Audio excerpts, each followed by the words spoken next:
देखो, सबसे पहली बात हमारी कमजोरी क्या है, हम परेशान हो जाते हैं। संसार में देखो तो परेशान, परमार्थ की तरफ देखो तो हम परेशान हो, ये हमारा आदत स्वभाव बन गया परेशान होना। थोड़ा सा धैर्यवान बनो, गंभीर बनो। कोई भारी से भारी विपत्ति में परेशानी स्वीकार करके विपत्ति से थोड़ी निकला जाता। सुलझो, ठीक है, विपत्ति आई, समस्या आई, इसका समाधान होगा। ऐसा थोड़ी कि हमें नष्ट कर देगी।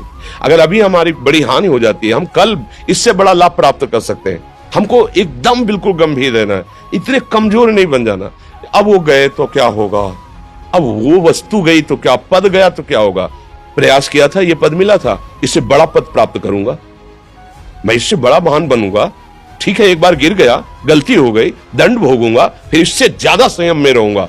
बिल्कुल, मतलब एकदम फ्रेश दिमाग रखना चाहिए। और अपने लोग क्या है, जरा सी बात में एकदम पछड़ा कर लेते हैं, एकदम कमजोर हो जाते हैं। ये बिल्कुल ठीक नहीं है। हम जीवन भर की यात्रा की बात कह रहे हैं, भारी से भारी कष्ट में भी मुस्कुराना, तो हमें बल मिला है, हमें भगवान की कृपा का दर्शन हुआ है, हमें उनका दुलार दिखाई दिया है। अगर ऐसे तो भाग जाते हैं, फिर परमार्थ में थोड़ी चलना होता है। आज जो आप सुन करके लाभ लेने की चेष्टा कर रहे हो ना, ये केवल प्रवचन नहीं है, ये जीवन है। अगर ये जिए ना होते ना, तो ये इसका प्रभाव नहीं पड़ता, फिर वाणी का प्रभाव नहीं पड़ता। हम इसीलिए कहते हैं, जैसे आप लोग एकदम परेशान हो जाते हैं, तो बोलो क्या हमसे ज्यादा परेशानी होगी? दोनों किडनी खराब, दवाई लाने के लिए पैसे नहीं, पानी रखा है हम उठ के पी नहीं सकते, भीषण शरीर में कष्ट, भीषण बुखार, क्योंकि किडनी फेल, जरा में बुखार, खाने को क्या, रोटी मांग के लाओ। अगर वहां सब्जी मिलती तो लाल मिर्च ऐसी पड़ के मिलती थी कि वो पा नहीं सकते थे। आप सोचो, पानी लाना है तो मुझे लाना है, पीना है तो मुझे पीना है।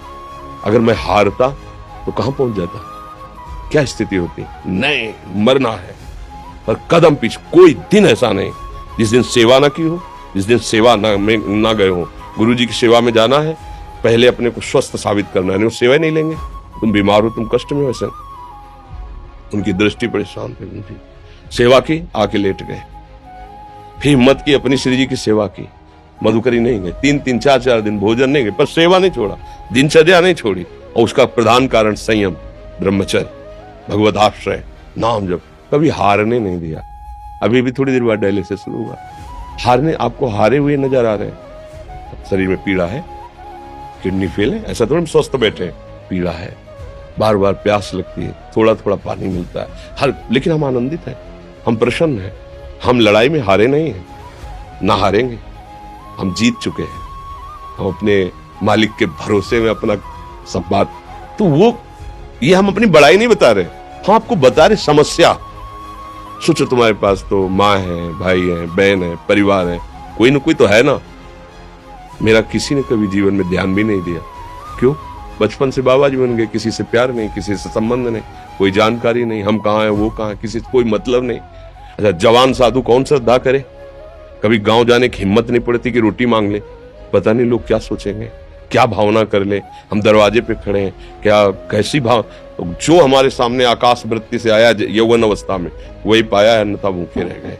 जब हम हर समय अपने को विवेक के द्वारा सावधान रखे, तो हम कभी निराश नहीं हुए, कभी उदास नहीं हुए, कभी ऐसा नहीं लगा कि यार हम दुखी, कभी नहीं लगा। उसी का फल है कि उस सुख का संकेत मिल गया जहां दुख की निशानी भी नहीं है, वही उसी के बच्चे हो। हम सब उसी धातु से बने हुए हैं।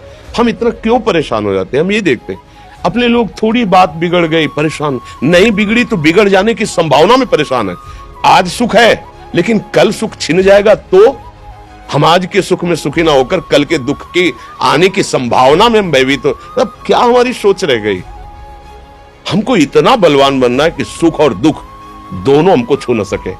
भारी से भारी सुख की व्यवस्था है तो अहंकार नहीं, हर्षित होकर किसी का अपमान न करे कि हम धनी, हम पदाधिकारी, अमुक। भारी से भारी दुख आया तो हमें किसी के सहयोग की जरूरत नहीं, हम फिर अपने कदम बढ़ाएंगे, हम फिर जुड़ी हुई अपनी भावनाओं को सजाएंगे। मस्त जीवन, एकदम तुम अविनाशी के बच्चे हो। शेर का बच्चा भेड़ों के बीच में फंसकर म्यों म्यों बोल रहा है, बस अगर दहाड़ना सीख जाए तो कोई भी उसे परास्त नहीं कर सकता। ऐसे भगवद अंश, तू प्रपंच में फंसकर अपने को इतना दीन क्यों देख रहा है? तू ऐसा है कि भगवान के दिव्यास्त्र में भी ताकत नहीं तेरे को मार सके। तू अविनाशी का अविनाशी बच्चा है, विनाशी भोगों को, विनाशी शरीर को मैं मान के इतना भयभीत, इतना दुख, ठीक नहीं। ये सबके लिए, केवल एक के लिए नहीं। आप समझो, आप लोग सोचते हैं हम गृहस्थ होकर भला ऐसी स्थिति कैसे। जनक जी सुखदेव जी के गुरु हैं और राजा हैं, महल है, रानियां हैं, नौकर है, चाकर। क्या सुखदेव जी जिनके शरीर में लंगोटी भी नहीं है, दिगंबर, परमहंस, परमहंस के गुरु है जनक जी जो राजा हैं। समझो आप ऐसा ना सोचे कि हम नौकरी कर रहे हैं, हम संसार में, हम गृहस्थ हैं, हम अध्यात्म की ऊंचाई पर नहीं चढ़ सकते। नहीं, आप एक सरकारी नौकरी या आप किसानी या व्यापार करते हुए आप एक अध्यात्म की ऊंचाई में चढ़ सकते हैं। और अध्यात्म ही है जो तुम्हें इस माया के दुख सुख से ऊपर उठा सकता है। दूसरा, चाहे जितनी संपत्ति आ जाए, आप सुखी नहीं हो सकते।